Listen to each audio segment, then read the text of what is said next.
Chris Phelps, winemaker of Vivum Wines, Coil Wines out of Napa Valley, all things winemaker. Man, it is an honor, an absolute privilege to have you here today on the Mr. Wine Guy podcast. Well, it's great to be here.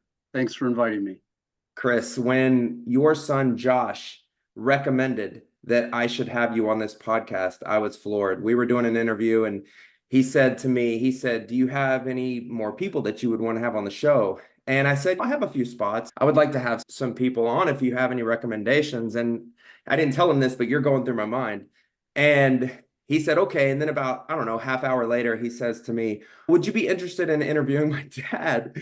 And I'm thinking, dude, how would I not be interested in interviewing your dad? And with that being said, Chris, when I think of you, I look up to you as more than just a great winemaker. You've had the opportunity and you've had the privilege to have so many things in front of you, to have your path, almost this serendipitous path where it was like the picture perfect scenario, to have mentors around you, mentors that, when you think of these people, when you think of Christian Moex and Jean-Claude and Mike Martini and Larry Bertinelli and all these different people, you think about how that would be somebody's like picture perfect story. But for you, you've had so many things just buttoned up into your legacy. And I think that says a lot about you. And when you think about Petrus, when you think about Dominus, which we're going to talk about all this, those things make you who you are today as the winemaker. But I think the one thing that stands out to me more than anything is the person Chris Phelps. You've gone through some things in life, and we'll also talk about that have really shaped who you are today. One of the inspirations behind Ad Vivum and just who you are, the way that you approach your friends, the way that you look at life, the way that you look at family. There's this side of Chris Phelps that's this mega winemaker that everybody knows and loves. But I want to talk today, not only to that Chris Phelps, but I want to talk to the man who is just so passionate, just so driven, just such a great, humble human being. You're a spiritual guy. And life has shown you so many beautiful things, and you look at life in such a way that hopefully today, when people are listening to the podcast, they'll be inspired by you as a winemaker, but they'll also be inspired by you as a person as well, brother. And it's no question that I'm honored to have you here today on the show. It means so much to me. Thanks. Feels like you already know a lot about me. I don't know. I did a little research. Let's just put it that way. No, I appreciate that, and I'm humbled to be here. And yeah, I say fire away. Let's just get going. Nice, brother. I want to talk about Livermore. You grew up just down the street. You have your roots in Northern California, and I just want to talk a little bit about your upbringing. I know your parents, to my knowledge, they were making a little wine out of a couple of barrels every year, so it's obvious that you've been surrounded by wine. But what are some of the things when you were a child growing up that really influenced or impacted your decision to take this path? But in retrospect, the way you were talking, it almost makes it sound like I had the whole thing planned out. But I think like a lot of things in life, if you have an open mind and open heart, things come together. If you have faith that things are going to come together. So a lot of it looks brilliant in retrospect, but a lot of it was right place, right time. And then, yes, having those mentors and family around me to kind of shape who I became, who I am today. But in Livermore, certainly wasn't Livermore as it is today. And things have changed so much in my career there and here in Napa. Yeah. But no, I grew up with parents who, growing up in the 50s, 60s, early 70s, they were more into wine than spirits. A lot of friends drank cocktails, and my parents were more interested in wine. And don't get me wrong, they weren't drinking the wines of the world, but they stuck with local wines. They had gotten married down and lived first in San Luis Obispo, where I was actually born. Mm-hmm. And they moved shortly thereafter. But even then, they liked the local wines. So it was natural in Livermore to seek out Kincannon. The Kincannon family is still really good friends. Wente, the local guys. And then sometime when I was like 10 or 12, they got involved with good friends making Cabernet or Zinfandel. Those were their two go-to varieties. And they'd come up, a lot of times it was in Napa to get a ton or half ton of grapes, whatever they got. And I was honestly oblivious to this. I think I was a helpful kid growing up, but it was a thing they did with their friends. It wasn't a big area of overlap. But fast forward, my dad's, his mother was Sicilian. So I think he grew up having this appreciation for wine. That's a humble level. Wine's not an affectation. It's just part of life, Right. something you have with a meal. And so fast forward, I'm a pre-med student at UC Davis.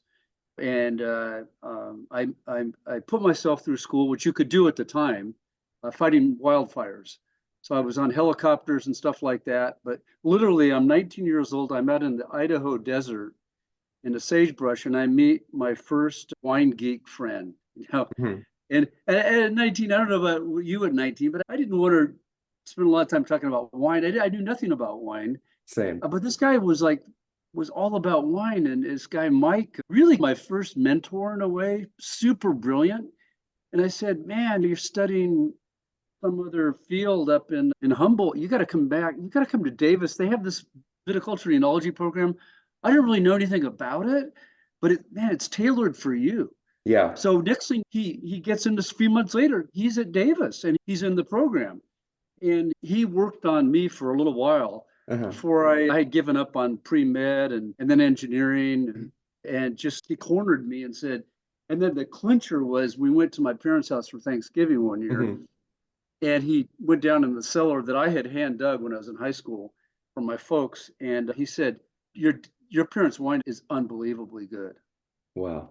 And he was talking to my dad about yeast strains. And I was just like, wow, like my parents are that cool. And so this light bulb came on. And then I just started taking viticulture and enology classes and started out at the low level, of course, and but found it really interesting. And it incorporates the creative and the scientific sides of the brain. Right. And I've always loved science in general. And so it just, but I can't say I really grasped the whole thing. It wasn't until 1980 when I had a chance to do an internship for Mike Martini. I was at Davis actually for 6 years because I took a lot of time off to work and do this helicopter stuff. And then the 6-month internship at Louis Martini was really the first time when I said, you get your hands dirty and shoveling out tanks. And I met one of the Gallo brothers and just had a lot of light bulbs come on. And Mike was a little bit like Christian Moex in a very different way, but if you've met people where they're very present with you, but their mind's also out there, right, imagining things and being a visionary. And I've only seen a few people who can really do that. And Mike, we lost Mike over a year ago, but he was one of those people. So he answered any question. He was very patient, and then he sent me around before the end of the internship to visit a dozen. I still have notes from these visits. A dozen. Wow. He called winemakers in Napa and Sonoma, and I got to go around and see all these wineries, and that was really eye-opening. And then when I graduated and ended up meeting at Davis a visiting professor from University of Bordeaux, he knew I was a Francophile. We really connected. He said, "Come to Bordeaux before you get started in the wine world. School's free. I'll set you up." And so I did. And wow. ended up in Bordeaux, and he really guided me. And Alain Bertrand was his name. He was one of the first guys to really identify aroma compounds in wine. When I think about Mike, it's obvious that he opened your eyes to what working in the wine industry, and I know in France they don't call it the wine industry, they say working in wine. And I've seen you say that. Yeah. But he not only opened your mind to what it was like to work physically, but also from this spiritual aspect, from this place of intrigue and being curious and being inquisitive and these things that you may not have realized at the time, which I think carried you forward. And you find yourself in Bordeaux. And when you got to Bordeaux, after you've done this internship, after you've done your studies at UC Davis, and you're studying now in Bordeaux, you're doing a little bit extra studying. Did you think at that moment that Bordeaux is where you're going to be? Did you ever think that you were going to head back to California? And also walk us into the introduction to Moex. Yeah, I can't say I really ever entertained the idea of just moving to Bordeaux and living there. Yeah. But I really had a feeling that it would always be a point of contact. And I've been lucky to have been there dozens of times and lived there twice.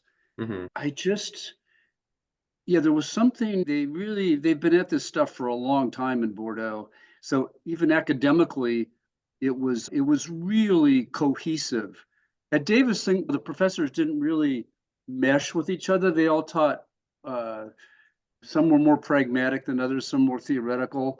But in Bordeaux, they really wove the practical and the theoretical together really tightly. Hmm. And I don't know, it was just, and back to this point that it really was not an affectation. It's just what you do. You do wine and you can be passionate about it, but it's not some sort of, when winemakers aren't really deified over there for the most Hmm. part, like we do in California. I think it's a bit absurd how, in a way, how much, and I've been aware of this when I've been a winemaker and you walk into the tasting room at the winery you work at and they just bow to you. And I'm like, hey, come on. It's a little bit, we've created this monster, and I think ego can get in the way of making really good wine sometimes. Yeah. Because for me, it's always been a team thing. It's Hmm. all about my hands. They're a little bit red this morning because I've been pouring wines. I'm tasting a bunch of wines from my son Josh this morning, Right. but I'm not the guy dragging the hoses out there and washing barrels all every day. Yeah, those in Bordeaux, I had to really hunker down. I had to learn French. I Yeah. thought I knew. I thought I spoke and wrote French, but it was difficult the first few months. But after that, I could sit through lectures, take notes. And then one of my professors recommended that I stay for an internship in 1982 Hmm.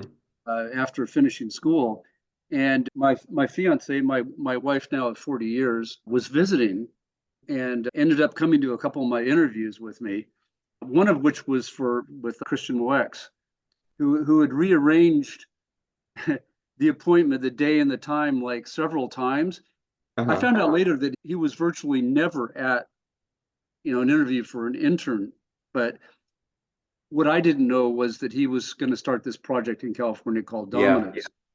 Generally, his winemaker, Jean Claude, you referred to earlier, Right. would interview the prospective interns. And they had a dozen chateaux they were operating, including Petrus.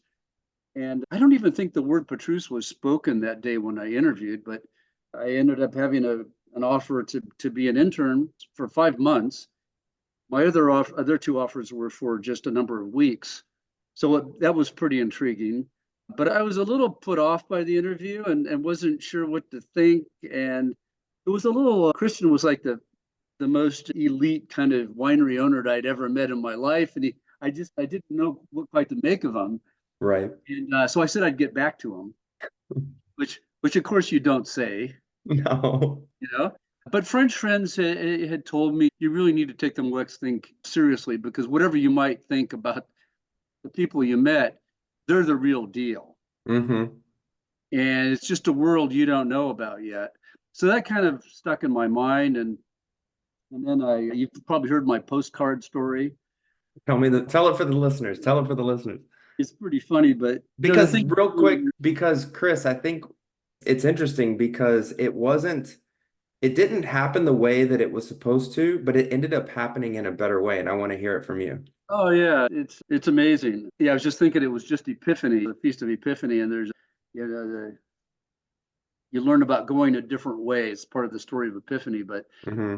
I definitely went a little bit different way on this one. And so we were in Nice. I remember I went to the Chagall Museum and bought 3 postcards. And we'd been meandering about Europe for about a month, but had to come up. I had to answer the proposals from these 3 internship offers, Yeah. and 2 had to be no's and 1 had to be a yes. And I did decide to go with Moex, and so I sent these postcards. And then we just kept traveling. And I said no to the 2 and yes to Moex. And about a month later, after my wife or fiance had come back to California, I thought I better give that Jean Claude guy a call because harvest is going to be coming up. Right. And he says, I called him and there's a pause and he says, oh yeah, we had really high hopes for you to join us for the 82 season, but I never heard back from you. And we've given the job at Chateau Petrus. That's where I find out it would have been Chateau Petrus to somebody Wow. else. And I'm low on options at this point. So I don't know what I said, but he said, yeah, and all the other 12 Chateau, there's a waiting line for those. So give me a call back in a couple of days. And anyway, he ended up placing me at a chateau they didn't own in one of the satellite appellations of Saint-Emilion, Puisigan Mhm. Saint-Emilion. And I was at Chateau des Laurets, and was responsible for 40 fermentation tanks. Wow. And it was like a trial by fire. They didn't have a day-to-day winemaker. Moex didn't own the chateau. They just bought the wine in bulk at the end of the season. So it was in their interest to place somebody there. I was paid the equivalent of $10 a day. And I Wow. probably worked 15 to 18 hours on average per day. Mm. And a lot of time by myself because they didn't really know what overtime was there. But long story short, the wines turned out really well. And Christian and Jean-Claude started coming regularly to taste them. And I thought they're buying thousands of gallons of bulk wine. They want to just make sure the wine's okay. But they were Hmm. really checking me out. And I never had the heart to tell Christian later that it was really just this beautiful 82 season. It was not my Oh my God. brilliance at winemaking that made the wine so good, but it was it was such a great time to be there. It was a beautiful winemaking season. And at the end, Christian invited me to his estate and we're drinking champagne in the library. And he made the pitch to me to be his first winemaker at Dominus in California. And we hammered out a deal. So Wow. And then Chris, the interesting part about Dominus is at first you weren't interested. You went from the kind of the story you painted where you showed up, I wouldn't say you showed up late, but you sent the postcard late. And Jean-Claude said we filled the positions, which by the way, I said earlier that opportunity at the other chateau, it really was a better opportunity because it gave you a chance, oh, I've heard you say yeah. this, to have your own time to really flourish and be better, especially in that vintage. Yeah, I think at Petrus, someone would have been looking over my shoulder all the time, understandably. Hmm. But I was really, if you could see, if there was like a video of what I did that during, I can't believe. But when you're young and that's when I found out I really liked this whole winemaking thing, and I had to figure out a lot of stuff. And Yeah. fortunately, from the martini experience, I had some sanitation basics because they didn't know about sanitation at the chateau, which is probably one reason the wines were healthy Yeah. from the get-go because we actually cleaned. I had to go buy chemicals to clean stuff that Hmm. had never been cleaned. And anyway, yeah, actually, you're right. When I told Christian, he said, will you be my winemaker? I said, I got a couple problems with that. And this is as he poured me more champagne. And he said, what's wrong with the picture? And I said, first of all, I know already that having not a penny to my name, I can't afford to live in St. Helena or any part of Napa Valley on what you're proposing to pay me. Yeah. And then furthermore, the second thing is that I've been an intern twice, and now you want me to be a winemaker? Because I was like a lot of people, I thought I'd be spending the better part of a decade being an understudy, maybe Hmm. doing lab work and cellar work, and then working my way up to assistant winemaker. And of course, I was being way too transparent, but I was just being myself. Yeah. And so he thought for a minute, and then he said, 1983 is going to be an experimental year. We're making only a small amount of wine from the Napanook vineyard, the vineyard he bought that was part of the great Inglenook estate back in the day, Hmm. where I've spent the last 7 years. I just retired from there last month. That's going to be a And question. I want you to talk about that later. yeah, he said, why don't you think about, yeah, come in 84 because 83 is experimental. 84 will be making a full vintage using all the grapes we can from the vineyard. Hmm. And we've already got a French guy coming in 83 to do most of the stuff. So 84, you can start in 84. And if you keep your promise, I'll make you a much better offer. And why don't you take a year to get whatever experience you think would really flesh out what you think you need to give you the skills and the tools to be our winemaker. So we shook on that. And then the kicker was he said, if we consummate this deal, I'll bring you back after you get that 84 Dominus into barrels, and you and your wife can live at Petrus for a winter. Wow. So that's what happened in the 84-85 winter. And that was just epic. Wow. Living in the chateau itself, in the old kitchen. It's been completely rebuilt now, but it was actually spooky at first, but awesome to just. I gave tours, I answered the phone. There was nobody there. Now they have an office there, So it was just the coolest thing in the world. When you went to Dominus, and when you think about this time, so this isn't a time, I think this is one of the best times in Napa. I also feel like that you were prepared. You were prepared and you had these skill sets and you were ready in such a way. Maybe you didn't realize it at the time, but I think Bordeaux prepared you for this moment to go to California. And Dominus was just an inception at the time. And now we look back on it and it's one of the biggest names in California wine, one of the biggest names in the world. But when you think about this time in California, I think this is one of the best times because this is a time where you have this true, like really deep down backbone reflection of the wine industry. I think today we're shadowed with a lot of flash and a lot of marketing and a lot of new people throwing names on labels, and that's great. Like I support entrepreneurship and I support all the things that people are doing today to want to be a part of something that's so passionate. But I think that those people today that they should be reflecting on the past, on the time like when you were in Napa, and when you think about the Mondavis and the Andre Telechevs and the Mike Gergich, which I want to talk with you later about Mike Gergich. But when you think about the time you went to Napa, did you realize that you were going at one of the best times, one of the times that I hope when people are listening, or especially today, that people look back and reflect on as some of the best times in Napa? Did you realize that at the moment? Um, of course, it was just the way it was. I didn't know what it was going to become, even though maybe it was predictable to some extent because the Europeans were really starting to invest, the French particularly, and there was some clues that of what it might become. Robert Mondavi was really tirelessly promoting Napa, and it was like a just a, and we made up Dominus as we went along. And I was there to see every step. I was in all of the partners meetings. I saw the business side, the all the different aspects of not just the production side.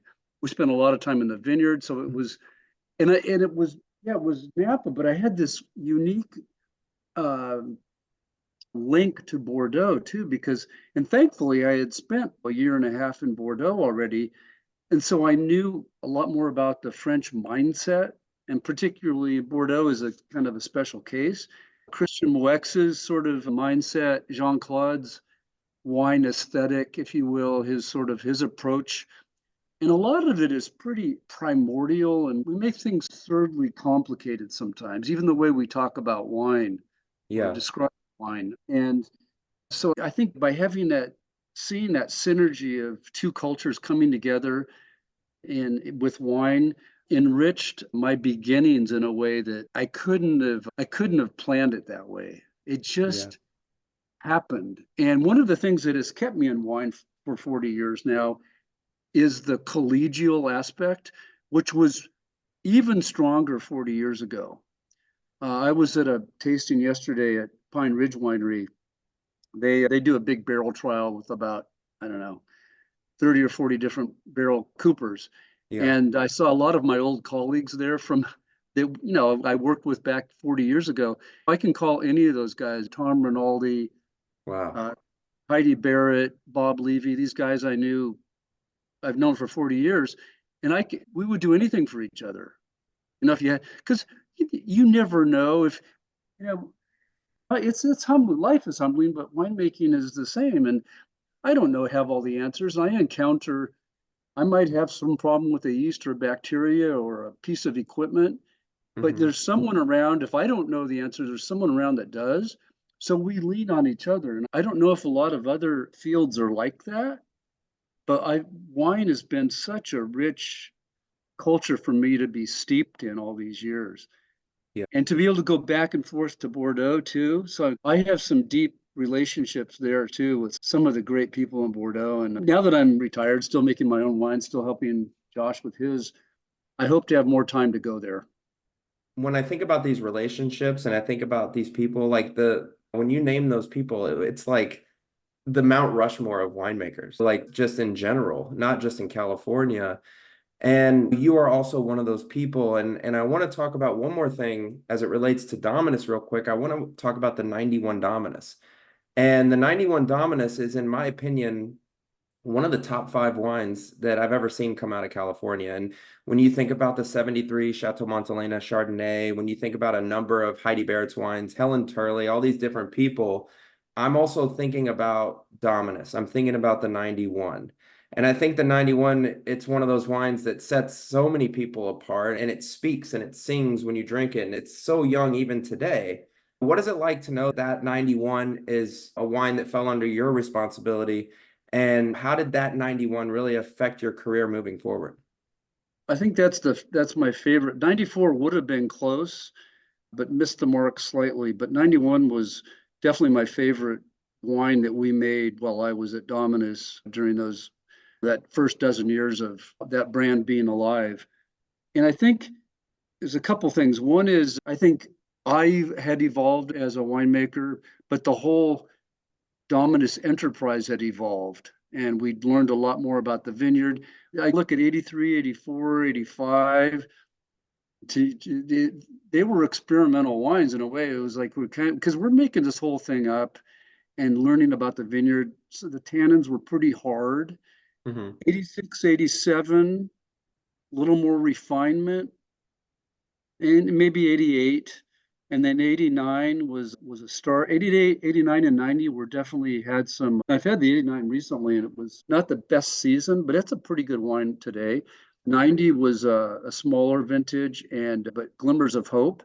And by 91, we had just things dialed. And I think that's where Dominus really took off. It's not something I can take credit for just as being part of that team, but it was an exciting sort of exuberant time. And we keep in mind, we made all the wines that I worked on at Dominus at Rombauer, where Bob Levy was the winemaker for most of Yeah. the time I was there. And that's how I got to know him so well. And it was so Bob was always around to kick ideas around with. And I still do that today. I still kick things around with other winemakers. I'm looking at my blends. 2022 is just about on the march towards bottling, but 2023 at Vivum I've got a few different lots, and I'm going to be meeting with my friend John Hofliger, Oh, who's a famous Swiss American winemaker, and he's one of the people I'll be tasting the wine with in the coming weeks. Because I know what I want to do, but I just want to bounce ideas off. I was thinking about this. What do you think? And yeah. I think it's too bad because there are winemakers who do their thing in a vacuum or just in-house. But I think reach out, and even non-winemakers, I'd like to know what they think about things. You mentioned John. He's such an amazing winemaker, and I had the privilege of having him on the podcast. And so that's cool that you're looking to have like different perspectives. And I like the idea of not being a winemaker, but still having that perspective from somebody else too, because at the end of the day, like encouraging palates, they spark inspiration. They may tell you something that you weren't thinking of. And that's the beauty of having a mastermind, if you will, or being surrounded with a bunch of different people that are putting a little 2 cents in here and 2 cents in there. And then all of a sudden you come up with this collective Yeah. understanding of what you want. And moving on from Dominus, you spent some time at Caymus. You did a lot of amazing things at Caymus, and you were at Swanson, and you were at Swanson from '03 to 15. And Swanson has a lot of amazing wines, but they're known for Merlot. And when I think about the time you spent in Bordeaux and the mentorships you had with Jean-Claude and Christian Moex, and having that recognition with Merlot at Swanson, would you say that they had a lot to do with teaching you something that you were just really good at and you were just making the wines at Swanson and Merlot was standing out too? I think when you talk about red Bordeaux varieties, there's a commonality, and Merlot takes a little bit of a gentler hand, I would say, as Hmm. opposed to Cabernet. It's also more finicky about where it really grows best. Yeah. And it's pretty limited in Napa where it can thrive. And sadly, it's the number of Merlot vines in Napa is decreased remarkably in the 40 years I've been here because Cabernet is king, and Yeah. that's what commands the price, whether it's by the ton or by the bottle.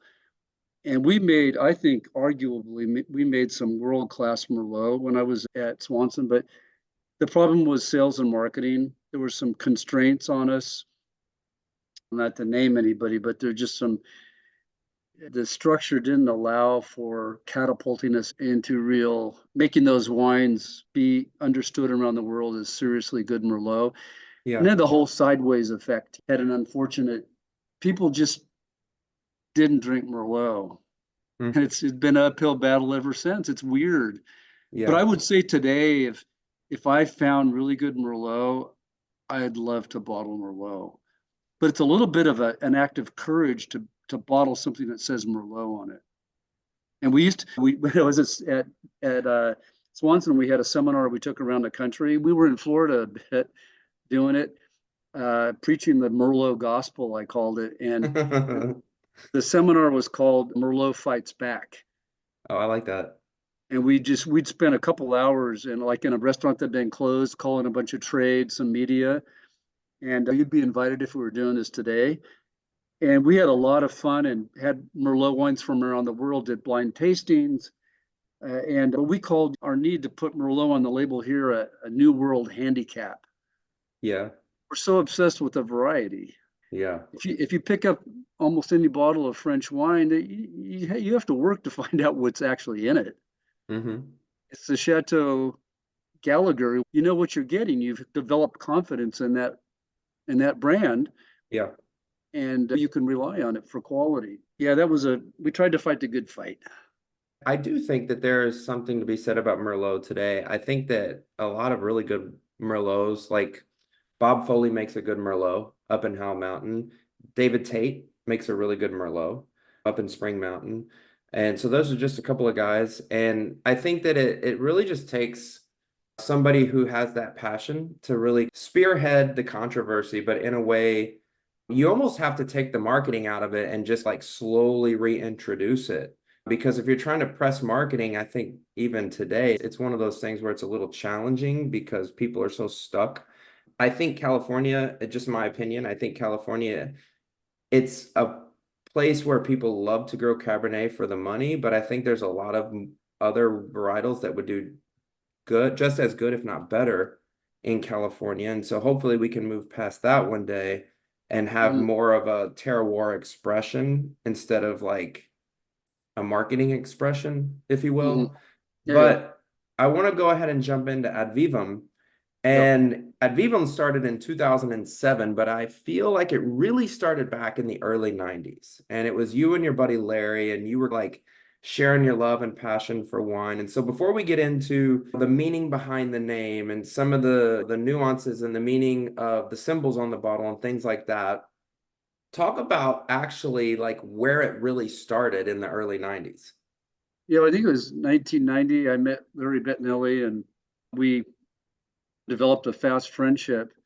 And he pitched me one day on giving me a ton or two of grapes to play with every year if I'd agree to help him with some experiments. And he said, this is absolutely not commercial. I don't want to be in the wine business. He still doesn't want to be, he's retired now, but he doesn't want to be in the wine business. Yeah. Even though he could have gone that route, everybody wants to do.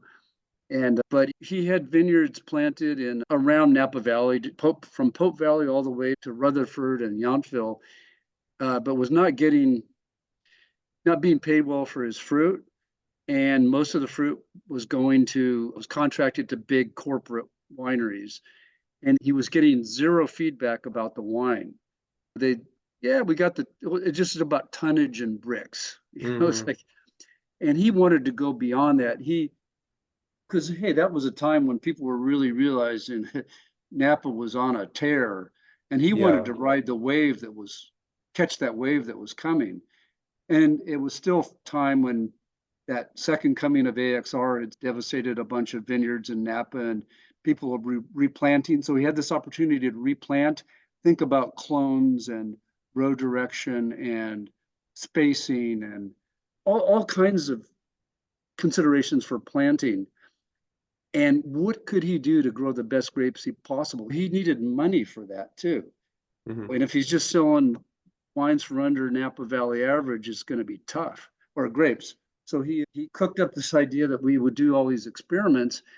You know, he even developed his own trellis that he still uses at Sleeping Lady Vineyard, where Ad Vivum comes from. And he took a fresh look at row direction, bunch of Cabernet clones, and then we'd make these wines. And sometimes there's two sides to the vine, really, the different exposures. So we would try to hit the same maturity on both sides, but make the wines separately and harvest them separately and put them in the bottle and then do tastings a year or two later.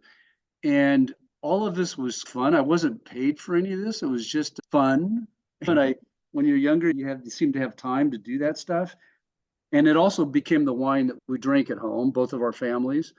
Mhm. Um, it became the sacramental wine at the church Larry and I still go to for 20 or 25 years. It's like the most epic altar wine ever, by the way. Uh, I joke that I had to start playing guitar at church to be up there to make sure no one tried to come around for a second shot. But, and then also the real reason, other than the experimental tasting and evaluation, to have these wines was to give samples to prospective buyers.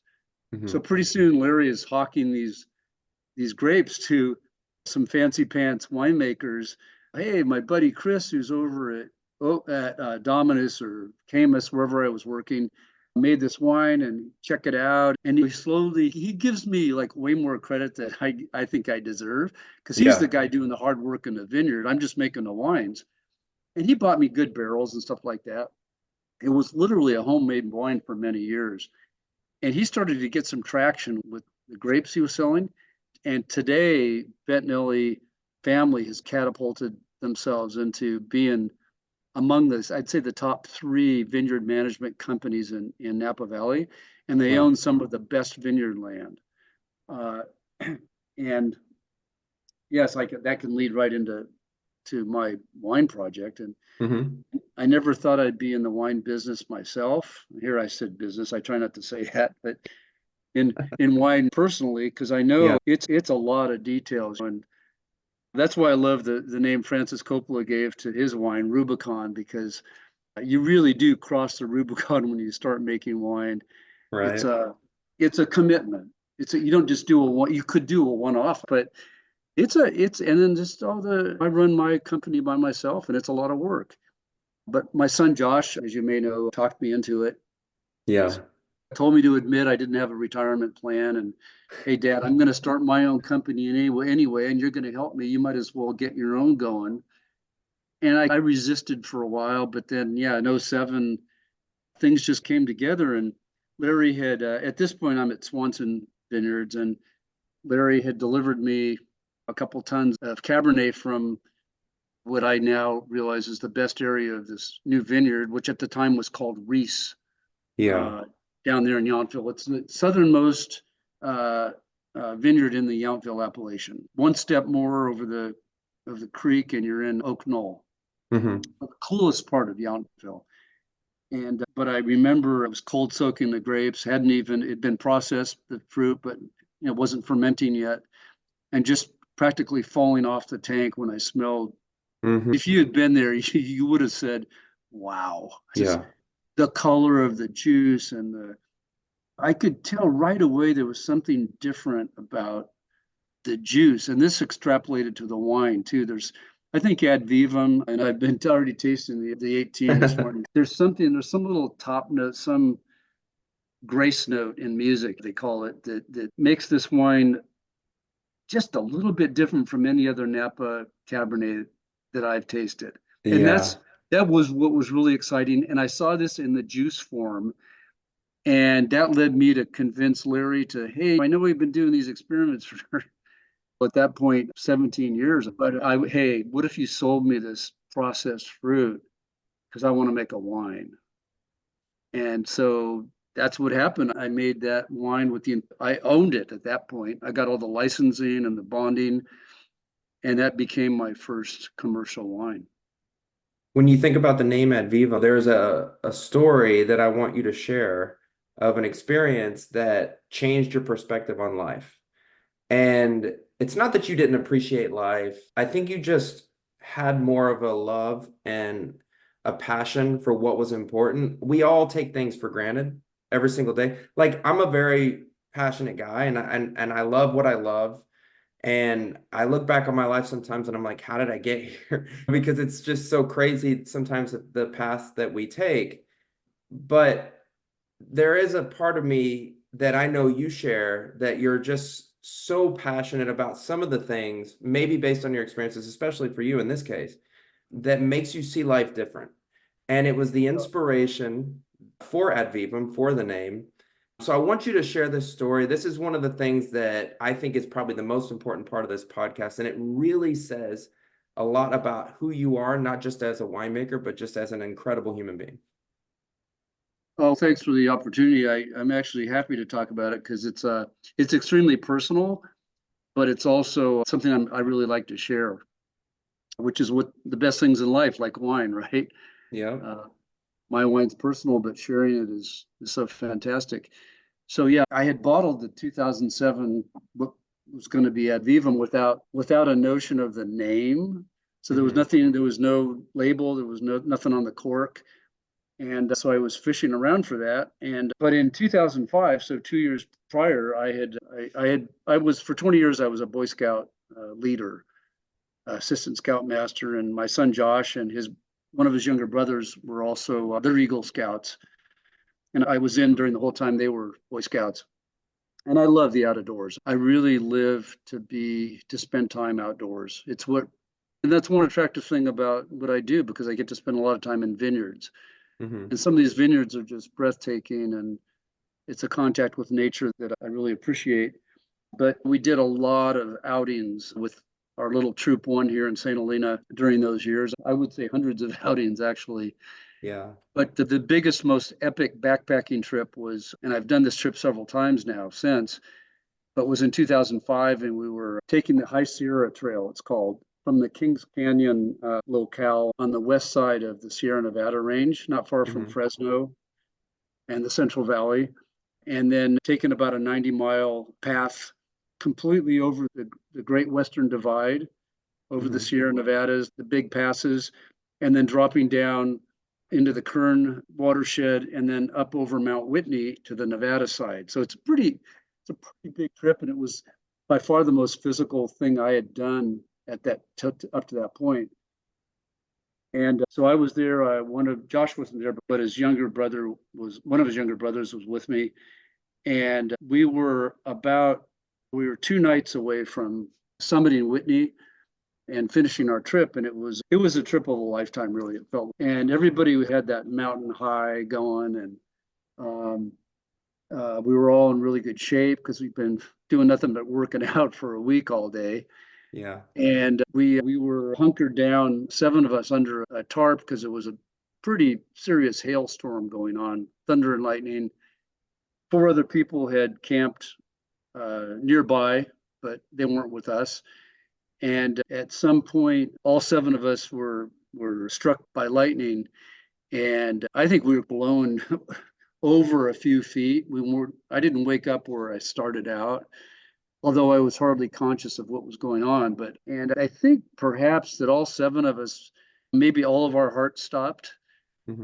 and 5 of us were reanimated, but 2 didn't come back. So we lost 2 of our good friends, a 14-year-old and a 29-year-old. And it's one of those things that really does change your life.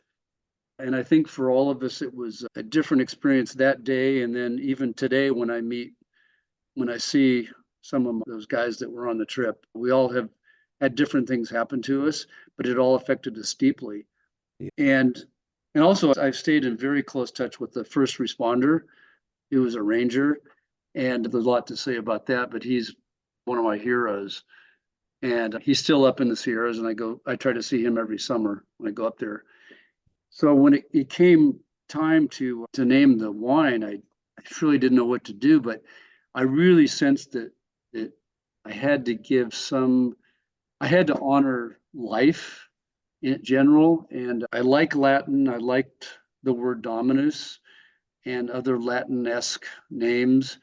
And a friend who really is a Latin scholar helped me craft a made-up name. So it's not strictly speaking Latin, but if you combine vivere, to live, and vinum, wine, it could become the place where wine and life meet.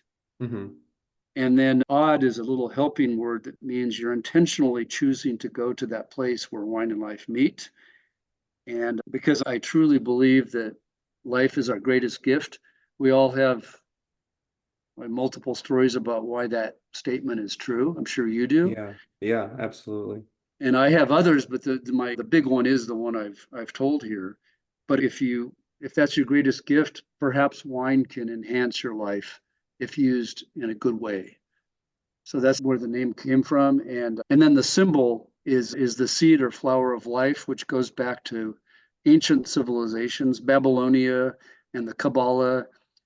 Some friends were just in Italy somewhere, and they was in a cave, and they saw these drawings that were the same symbol, but it's Yeah. all based on circles. So it's the seed or flower of life.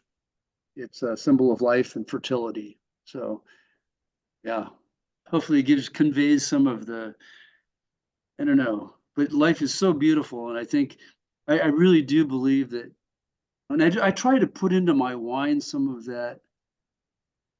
I don't know. I think wine is a very sensitive medium, and I think by handling it and caring for it, we can instill some piece of ourself in it. Hmm. And I really feel like wine can be life-giving. Again, if you use it appropriately, because it can be abused. Yeah. But and that's why I enjoy sharing my wine. I'm happy that you shared that story, and I know that means a lot to you. And hopefully people that are listening can reflect in such a way that they find a deeper sense of appreciation for things in their life or people in their life. And I know that it for you, it still probably feels like it was yesterday.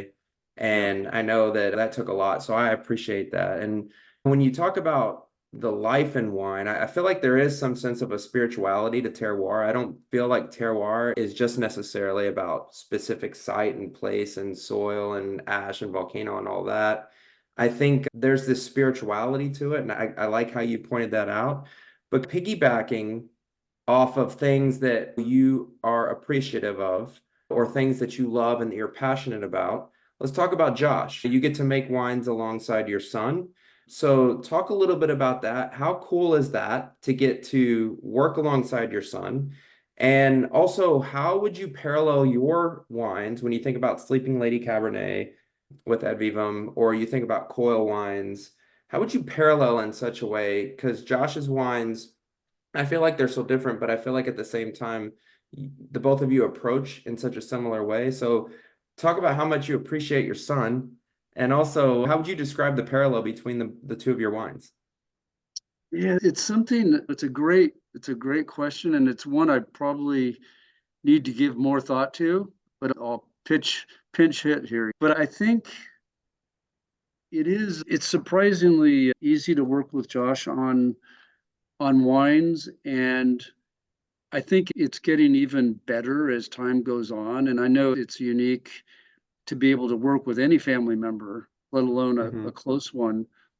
But I think we have in a way, different sets of gifts, and Right. they're somewhat complementary. One of Josh's greatest gifts is communicating and connecting. And I think you yourself said at the beginning that you've experienced that. So Yeah. you know what I'm talking Yeah. about. But he has a really uncanny way of connecting with people Hmm. and knowing what they want or need or what he can share with them. And somehow that transmutes into his wines. And sometimes it might just be that we make some decisions about his winemaking that gives it that twist that I can't even think I can articulate it, but Yeah. it's something different. I don't know that I could put it into words right now, but something more his vibe than mine, kind Yeah. of. That's a good point. That's a good way. And I think like he's got a 21 California Cabernet right now that I think is just so delicious. But Mhm. it's much more affordable than that Vivum Cabernet. But so what, really? I think there's a wine for every day. And oh, I wanted to talk about the kind of the spirituality of a vineyard and how you feel when you go out in a vineyard. I don't want to forget about that, but no, but I don't know if you've experienced that, but have you ever walked onto a piece of land, whether it's a vineyard or not, and really felt something? Hmm. I have I that. Go ahead. I haven't personally felt that, but I've had this conversation with somebody else this season. And when I was doing some research about you, I felt like there was this similar sense of this spirituality connection, if you will, to the land. And so I wanted to bring that up because I feel like there's a difference between, like, you're a guy, I think if you're a really good winemaker, you appreciate terroir and you want to do as absolute little intervention as possible to let the wines make themselves. You just want to be there to guide. But I think when you get into this really deep love and affinity for terroir, you also have this sense of a spirituality, and you can work with the spirituality. Now, I don't want to sound woo or anything or get crazy on the podcast. I just want you to know that I'm all in on that. Like, I've never personally experienced that, but I truly believe that you can be one with the land, and you can be one with all the things that make that terroir so special physically. But I think there's a spiritual aspect to it as well. Yeah. It's funny, I use the word terroir much less frequently these days because it's this catch-all term that at some point it becomes like there's nothing you should leave out of a description of terroir because it's about 1 million things. So it almost just at some point it almost becomes watered down and meaningless. Mm-hmm. But I attach a lot of importance to how, like when I used to walk with Larry a lot, now it's with his son-in-law or somebody else out at Sleeping Lady where the ad vivum fruit comes from. I'm likely to say, I feel like we need to take some of those shoots off. I feel like we need to drop a little fruit. And yeah, we have some quantitative things we do. But you know what? A lot of what I do is I feel. Yeah. And I think if you're really open and your heart and your spirit are really open and you walk onto a piece of land and you pay attention to your feelings, I think that counts a lot. Yeah. And I think we play down, maybe men in particular, I don't know, play down feelings. And I think be open to that. I received a woman who's a Psalm, and I hope I can find her contact information. I'd like to talk to her more, but she's a master Psalm, and she's all about how wine makes you feel. Mm-hmm. And I because agree. we were talking about the absurdity of tasting notes, and God knows I've written hundreds of tasting notes in my life, but we feel so hard pressed to, what do you mean you don't pick up the cassis bud or the blackberry compote? And then you feel stupid if you don't, especially if some luminary winemaker pointed it out. Mm. But of course, it's how we talk about wine, and I think it could be time to rethink how we talk about tasting a wine. Yeah. I don't know. It's something that's like a subject for another day, but yeah, maybe some of us just getting older and having more perspective, but I like just thinking about, and sometimes the words get in the way too. And yeah, I think they can with wine. Yeah. I think you put a bow on it really well. I think you described when you're in the vineyard. I think that's what says it all. There's no right or wrong way to feel the spirituality. I think it's just going on intuition. And I know intuition is important to you, and that's going to be my final question. I'm going to talk to you a little bit about intuition, but I want to ask you a little bit about Mike Gergich. I mentioned him earlier, and unfortunately, we lost Mike in December, so recently. And this podcast right now is going down the early part of January. When you think about Mike Gergich, I feel like it's safe to say that Mike Gergich set the tone for California winemaking. There's a lot of people that have done amazing things in California, including yourself. I know you said something earlier about not giving so much praise, but man, at the end of the day, like when I introed you, that's how I feel. And I know a lot of people feel that way as well. And if I had the privilege of getting to interview Mike Gergich, I'd be lost for words in a similar way that I was just so overwhelmed in introducing you. But when you think about Mike Gergich, it's unfortunate to know that he's not here, but you can't help but think about like all the things that were so beautiful about his life. A man of family, a man that was driven, a man that like put hard work to shame. Like he was the pillar. He made one of the best wines in California, which put California on the map. And so you obviously you miss the guy and everything that he did, but you reflect on him immediately. He was a centurion. He lived for 100 years. This is like an incredible legacy. So I was wondering if you could just share a little bit about Mike Gergich, because I'm assuming you had close ties with him, that you had a very good relationship with him. But do you feel like, is there any thing that you would like to share about him that really meant something to you? And what would you say is one of the biggest contributing factors to Mike Gergich and his legacy to California winemaking? First of all, I have to say that I didn't know him quite as well as you might think I did, Uh-huh. given the proximity of our lives. But I've talked to his daughter a bit more, perhaps. But based on my interactions with Mike and his legacy, which has started long before he died, the word that comes to me is like tenaciousness or stubbornness, because he was both, I think, stubborn and Hmm. tenacious, and a reminder to all of us not to give up. I think he just stuck with things. And I think he only made changes, like even in his winemaking. Gergich Chardonnay has always been just a landmark in Napa. Was, some people could say, slow to evolve, but in terms of the winemaking, but he allowed measured changes rather than flipping on a dime. And so I think, you know, I think he would probably say, take your time, stick with it, because it's awfully easy just to, I don't know. Some young winemakers are always changing things up, and one thing didn't work real well, they just completely do a 180. So Yeah. he was, I think he makes you, thinking about Mike makes you want to just stay the course and listen and make changes that are you've really thought about. Mike Gergich, I'd never met him. I actually interviewed his daughter on the podcast, which is pretty cool. So we got to talk about him. And this was back in 2019, I believe. Just a pillar, a landmark. And I'm glad that you shared that. It's really great to hear somebody's perspective, like yourself, especially, who has such a staple in the wine industry. I want to talk real quick about Coil. Coil is another wine that you make next to Ad Vivum, but it's totally different. Are you ever tempted to push the pedal to the floor on Coil? Coil is Pinot Noir, Chardonnay, maybe a little Chenin Blanc. But when you think about Ad Vivum and your history in winemaking, this is a side of you that's these Cabernets, they are just very big and brute and balanced, of course. And when you think of Coil, Coil is definitely more chill, more laid back. It's Mendocino. So talk about the difference. Are you ever tempted to just hit the pedal to the floor and just push on Coil, or do you want it to be totally different than what you do with Ad Vivum and all the other projects you've worked on? I think by definition it's different. It's designed to be different. It's a relief that it's different. Yeah. It will remain different.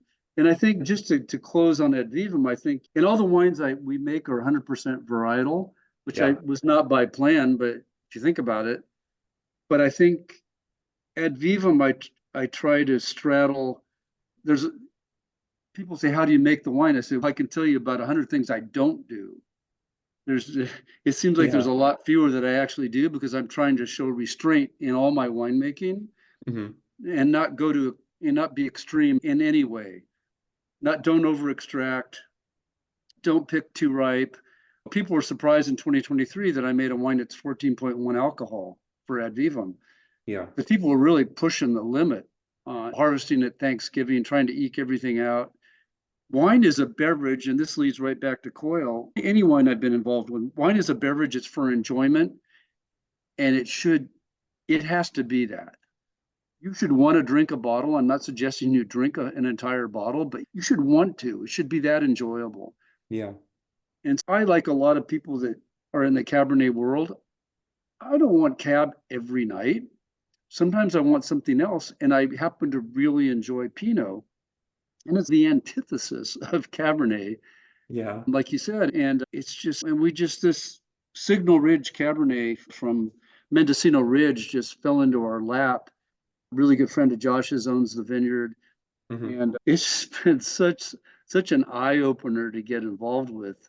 And it's just that really primordial Pinot character. We love that the wine is around 13 alcohol because it's so easy to drink and Yeah. it has so much character. And Coil, the name comes from the idea that good wine has tension. So like a spring, right? Yeah. And so I really enjoy that aspect of the wine.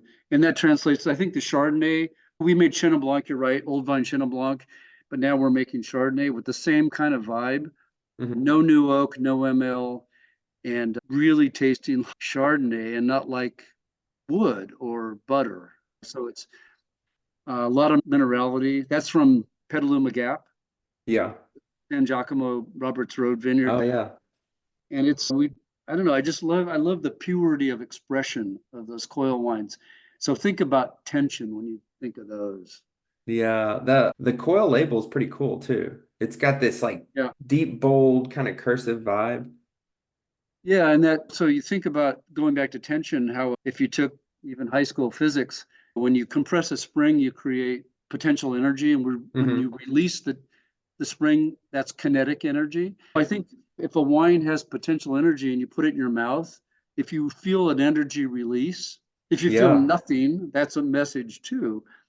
But if there's like a release of energy, maybe it had good tension. And I think tension, I think in French, I use it when I'm speaking French a lot, the word tension as something that, like this conversation, like a piece of art or a plate of food, if there's something that makes it special and elevates it from just the mundane, you Hmm. might remember it. You might want to talk to this guy, Mike, again, Yeah. or try or listen to that piece of music again. Then maybe there's some good tension there. Yeah. Yeah. We often Yeah. think of tension as bad, but it can be good. I think you've reminded me of this spirituality that we were just talking about a minute ago. Like the way that you dove in to coil almost gave me this sense of intuition, this sense of spirituality. And you mentioned something real quick. I was going to ask you this and we veered off, but then you brought it back. You're a guy that likes to harvest early. And when you think about this past vintage, this was a like a long hang time vintage. Were there ever any reservations with you? So did you pick on your time or did you let it hang longer? And if you did let it hang longer, were you like, man, I don't really like doing this, but I'm doing it because you're going off your intuition? Describe that. No, for me, in some respects, it was just another harvest because I knew when the fruit was ready. I also knew I was maybe the second person to pick grapes at Sleeping Lady. Yeah. I picked October 12th, and some people didn't pick for at least 2 more weeks.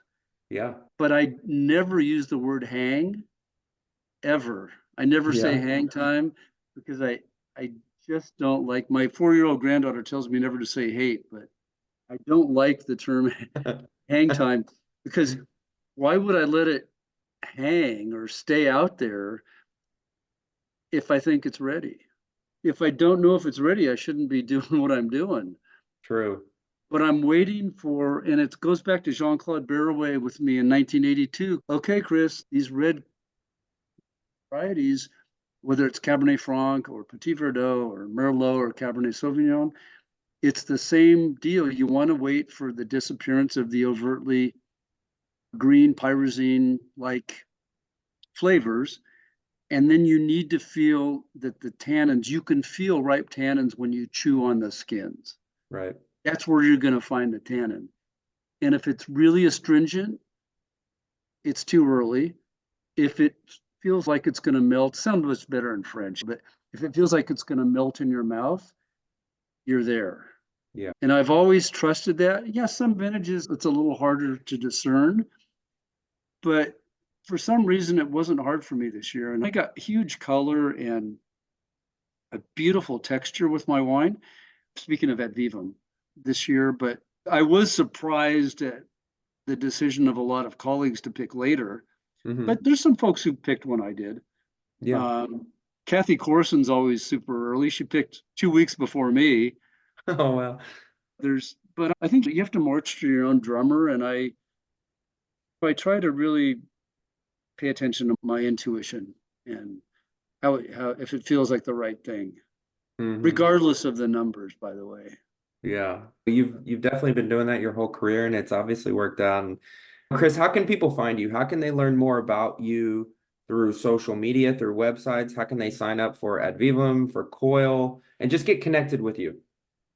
Obviously, I've got websites. I've got separate ones for Advivum and Coil. So advivumcellars.com and coilwines.com. And then Chris Phelps Wines on Facebook. And that's how to find me. I love it. It'll all be linked in the show notes to the podcast. So people that are listening, all they'll have to do is click the link and it'll take them wherever they want to go. And Chris, with every podcast, I like to close with a final question. And we've just been talking about intuition, so I feel like it's perfect.